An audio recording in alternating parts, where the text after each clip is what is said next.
Guys nothing phone 3 cover എത്തിയിട്ടുണ്ട്. അപ്പോൾ നമുക്ക് അത് അൺബോക്സ് ചെയ്ത് നോക്കാം. ഇത് ഇറങ്ങിയപ്പോൾ തന്നെ വാങ്ങിയോണ്ട് ഇതിന്റെ കവർ എവിടെ അവൈലബിൾ ആയിരുന്നില്ല. ഓഫ്ലൈനിൽ തീരെയില്ലായിരുന്നു, ഓൺലൈനിൽ കഴിഞ്ഞ ജനറേഷനത്തെ ആയിരുന്നു. ഇതിന്റെ പേര് അടിക്കുമ്പോൾ കിട്ടുന്ന സെർച്ച് റിസൾട്ട്സ്. അപ്പം എങ്ങനെയൊക്കെയോ സെർച്ച് ചെയ്ത് ഒന്ന് ഒപ്പിച്ചിട്ടുണ്ട്. അപ്പോൾ നമുക്ക് അൺബോക്സ് ചെയ്ത് ഇട്ട് നോക്കാം. ഇതാണ് ആമസോണിലാണ് സംഭവം കിട്ടിയത്.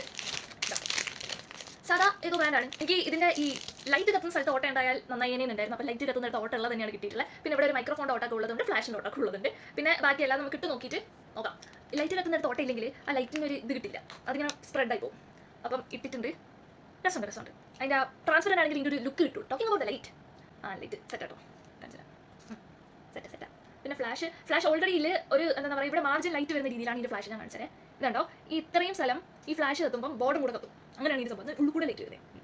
ഇനി ഇതിനെ ഞാൻ 2 ആഴ്ച കവറില്ലാതെ ഉപയോഗിച്ചതിന്റെ എക്സ്പീരിയൻസ് പറഞ്ഞുതരാം. ഇതുകൂടെ പ്രീ അപ്ലൈഡ് ആയിട്ട് സ്ക്രീൻ ഗാർഡ് കിട്ടിയിട്ടുണ്ടായിരുന്നു. ഗ്ലാസ് അല്ല, ഒരു പ്ലാസ്റ്റിക് ഷീറ്റ്, പക്ഷേ കട്ടിയുള്ളത്. ഞാൻ അതിനെ വെച്ചിട്ടുള്ളൂ, മറ്റേ സ്ക്രീൻ ഗാർഡ് വേറെ ഒന്നും ഒട്ടിച്ചിട്ടില്ല. കവറില്ലാതെ ഉപയോഗിച്ചിട്ടും ഡാമേജ് ഒന്നും പറ്റിയിട്ടില്ല. ബിൽഡ് ക്വാളിറ്റി അത്യാവശ്യം ഗുഡാണ്. അപ്പോൾ ഇന്നത്തേക്ക് ഇത്രയേ ഉള്ളൂ. Thank you for watching.